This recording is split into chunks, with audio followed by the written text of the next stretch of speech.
The first thing we're going to do is locate our sandbox course, which is an empty course where you are the teacher, meaning you have the power to create and build content.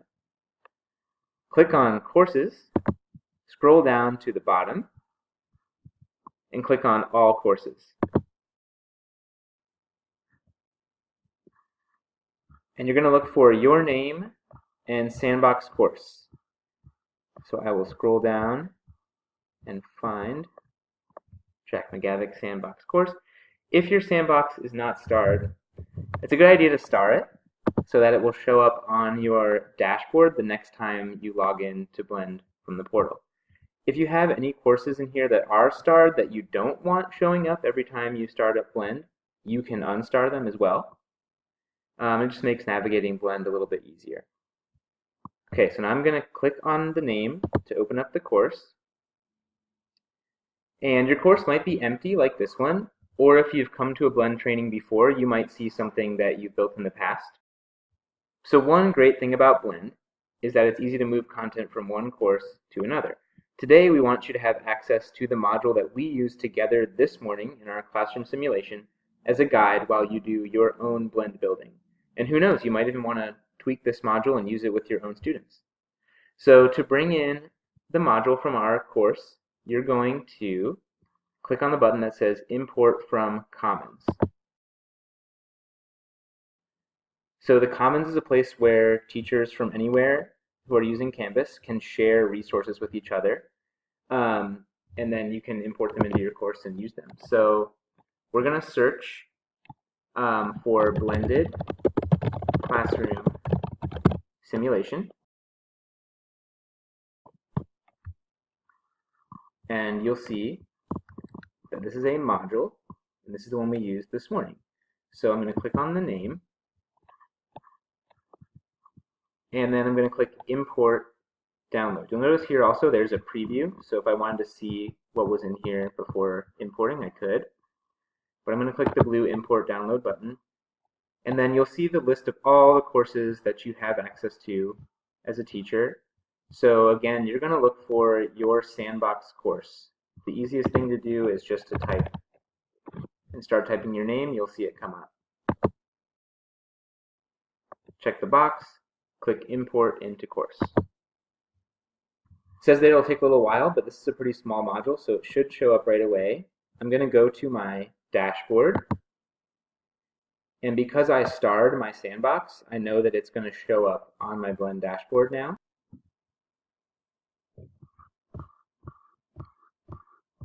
Once I see my sandbox course, I will click on the course tile. And one thing that's important to understand is the concept of publishing and unpublishing at the course level and the content level. By default, your sandbox course is unpublished. You'll see up here in the course status, it says unpublished, meaning that no one can see what's in there but you. We're going to go ahead and click on the Publish button to get ourselves set up for an activity that we'll do later. And this is a step you'll also need in other Blend courses that you use with actual students. So when you get your courses this fall from teams, they will come in also unpublished. So you might have a situation where you put all this great stuff in there, but students can't see it because you haven't actually clicked the Publish button yet. You'll notice that the course content I see here is the module that we used together this morning. If you are not seeing that, it's maybe because you built a homepage in a past training. The surefire way to see this is to click on Modules from the side. Even though it's gray, you can still click on it, and you'll see the module that we used this morning. And at this point, this module is yours to manipulate and use however you would like. You'll notice also that the module name up here, as well as each piece of content in the module, has this gray symbol that I like to call the Ghostbuster symbol, because I don't know its official name. But the Ghostbuster symbol means that these content items are unpublished, meaning that they're also invisible to any students in this class. So to publish things, you simply click on that symbol and it turns it into a green check mark. If you publish at the module level, everything within there also becomes published, you'll see. But you can unpublish, republish individual pieces of content if you need to. Now let's talk about a few key steps you'll need to understand in order to start building on your own. First things first, we're going to add a new module. Modules are the way we recommend organizing all of the stuff in your Blend course. It makes it easier for students and parents who might be viewing your course to navigate. So to add a module, click on the blue plus module button, and you're going to give your module a name. When building a course for your students, you might consider making the module name a unit, the standard, a topic, maybe even a time frame such as the week, the day, or the month that you're currently working on in your class. So let's call this one Blend Challenge. And this is the module where you'll try out some different design challenges that we have for you before lunchtime. So there's the name. I'm just going to click on the Add Module button. Right now, this module is like an empty file folder. To add a content item to the module, we'll click on the plus button, and in the drop-down menu, you'll see all the types of things you can add into a module.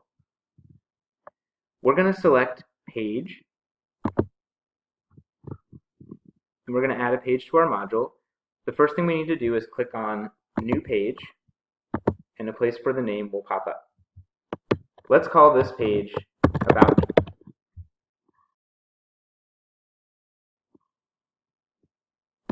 And click the Add Item button.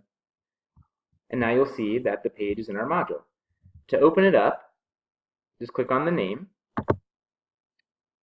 And we're going to add content to this page together by clicking on the Edit button at the top. So you might be wondering why we're doing this.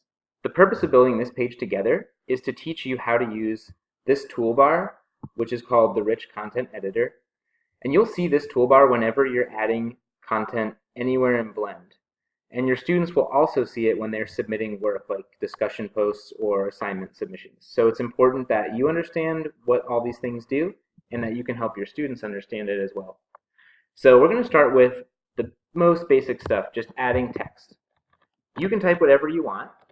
I'm going to write, "Hi, I'm Jack." And we're going to manipulate this text a little bit. While there are no font choices in Blend, you might have realized, there are a few things you can do to format the text that are helpful. So one way is we can change the size of it by making this text a header. So I can click on paragraph and I'll see the different types of sizing and formatting available. I'll go ahead and click Header 2. You can also bold, you can italicize, you can underline, you can also change the color of the text itself, and you can change the background or highlight color of the text, and you can get something like this. That said, as you can see right here, there's such a thing as overdoing it. And personally, I recommend changing just the size and maybe using bolding as the main ways to emphasize different types of text. The other thing I would say is you'll notice this says 21 point. The default when you're typing is 12, but for use with students and really anyone, I would recommend not using type that's smaller than 14. So always do 14 point or larger throughout your course. It just really helps. Let's say I wanted to undo all this craziness right here. I can also just click this clear formatting button, and it just goes back to normal. Okay. I'm also going to center it real quick before I move on. So there's alignment up here. So here's my little header for my page. Now, I'm going to click enter, and then now I'm going to add a picture onto the page. So, to start, use this embed image button, and I'm going to grab a picture from my computer. The way to do that is click on Canvas, highlight Course Files, and click the Upload File button. This will bring up the files on my computer, and I can find the picture that I want. So I'm going to put a selfie on there. You can do whatever you want. So in my pictures, let's use my grayscale one. Open. And here's alt text, which would tell a screen reader how to read this image to someone who had sight impairment. So this file name is actually pretty descriptive, but you could change this text so that the screen reader would accurately tell someone who was using a screen reader what this picture was of. After I click Update, you'll see that the picture appears on the page. Just like in Microsoft Word, you can click on the image and you can adjust the size by using these little boxes on the corners. You'll see the pixel numbers there too. And you can also align pictures using the same alignment options as for text. So I can go ahead and center this picture too if I want. Okay, I'm going to hit the enter button. The next thing I'm going to do is I'm going to upload a file to this page.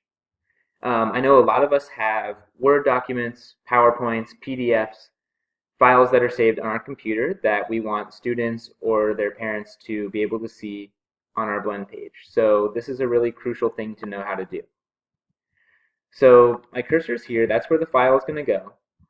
And I am going to use this menu to the right. You'll see it says Files. Go ahead and click on that. And click on Upload a new file.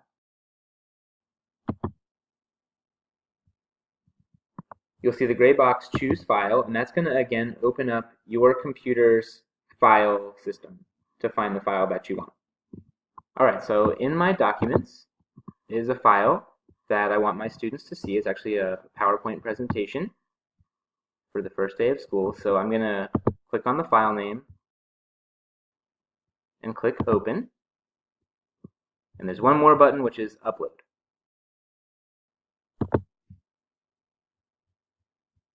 Once you click Upload, you'll see that the file name shows up here as like a blue hyperlink on the page. Okay, because you want people looking at your page to see the file displayed automatically, there's an added step you can do. So just put your cursor anywhere in the file name. Just go ahead and click anywhere in the middle. Click on the hyperlink button right here. And you're going to check the box that says Auto Open the inline preview for this link. And then click the Update Link button. You'll see it flashes yellow. You won't see a change here, but as soon as we save this page, you'll see what happens. Next thing, another powerful tool in Blend is we can make very quickly and easily, we can make videos of ourselves explaining things to our kids. So one way to practice this is we're going to make a quick video of us waving hello to all of our friends across the world. So this little button right here, Record Upload Media, launches your webcam and allows you to quickly make a video of yourself.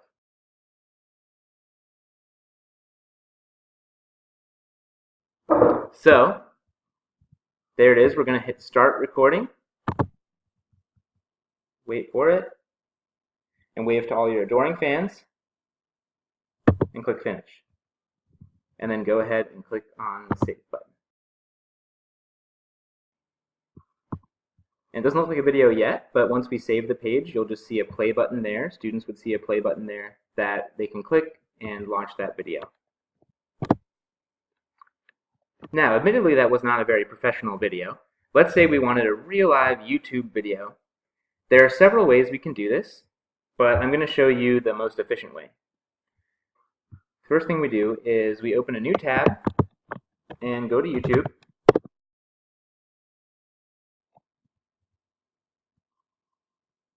You are welcome to search whatever you want to, but I am going to search for cute kittens and pick the first video I see.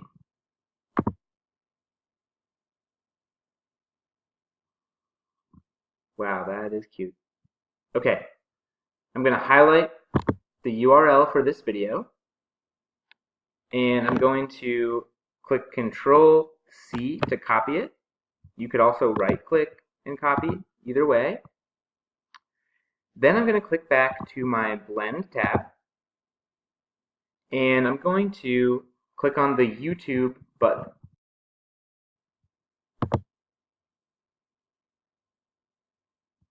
Now this is searchable, but it's hard to get directly to the video you want, so the fastest way is just to paste the address that you copied. So to do that, you use Control V, and that will paste, or you can right click and paste, and hit enter. And you'll see that our video that we found comes up first. And I'm going to click on the blue embed button. That will add it directly onto my page so that students and everyone in the world could enjoy the cute kittens. Now I'll click to the right of my video, in this white space over here. You'll see my cursors right there, and I'll hit enter to go to the next line. Okay, next, let's practice adding hyperlinks. There's a lot of times where you want your students to get right to web resources that you've provided for them, and you don't want to spend the time having them type in the address, and it's a lot of wasted time. So I'm going to show you how to link to outside websites. I'm going to add a link to one of my favorite websites in the world called emojipedia.org. So the way to do that is, again, in a new tab, navigate to the site you want. So like I said, Emojipedia. So now I'm here. I'm going to do the same thing that I did with the YouTube address, which is use Control-C to copy it. Now I'm going to go back into my Blend tab. I could just paste that URL right here, but pasting long web addresses into Blend is really not that user-friendly, and it's not really accessible for our visually impaired students. So the best thing to do is to write some text that we can then turn into the link. So in this case, I'm going to write, click here to look for emojis. I'm going to highlight this text, and I'm going to click on the link to URL button, and I'm going to use Control-V to paste the link, and click on the Insert Link button. You'll see it flashes yellow. When I click to the side, I can see that it's blue now. It's underlined. It's a hyperlink. Okay. Last thing, we're going to insert something directly from your Google Drive. As you know, our district highly encourages the use of Google Drive for creating and storing files. And thankfully, that's pretty easy to put the things in your Google Drive directly onto your Blend page. The way to do this is a little bit hidden. You'll see there's a little blue V, and it's called the External Tools button. So when you click on that, you'll see the Google Drive logo right there at the top. Go ahead and click on it. And for the purposes of this practice, just go ahead and pick anything from your drive. You can use this search bar to find something, or you can just scroll through. I'm just going to grab this quick ABC photos, and you'll see the embed button. Click on that, and that Google Drive file will just appear right there on your page. All right, let's go ahead and take a look at what we did. To do that, we're going to save our page. You see we have two options here, just regular save or save and publish. Remember, if something is not published, no one else can see it. Because I might be still working on this page here, I'll just click on save, and that'll be a good way to get an idea of how this page would look. So let's check out all these great things we did. We first created a text header on our page, and we manipulated the text a little bit. We added a picture directly from our computer. We uploaded a document, and we used a fancy trick to make it pop out right onto the page with that auto open the inline preview. So there's my PowerPoint right there on the Blend page.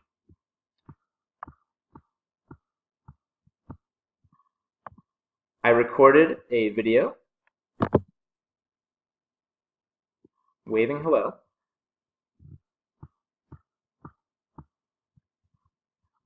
Embedded a video directly from YouTube.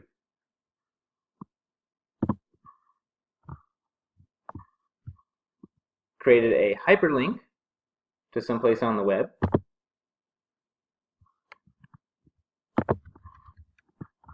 and embedded a file directly from Google Drive onto the page.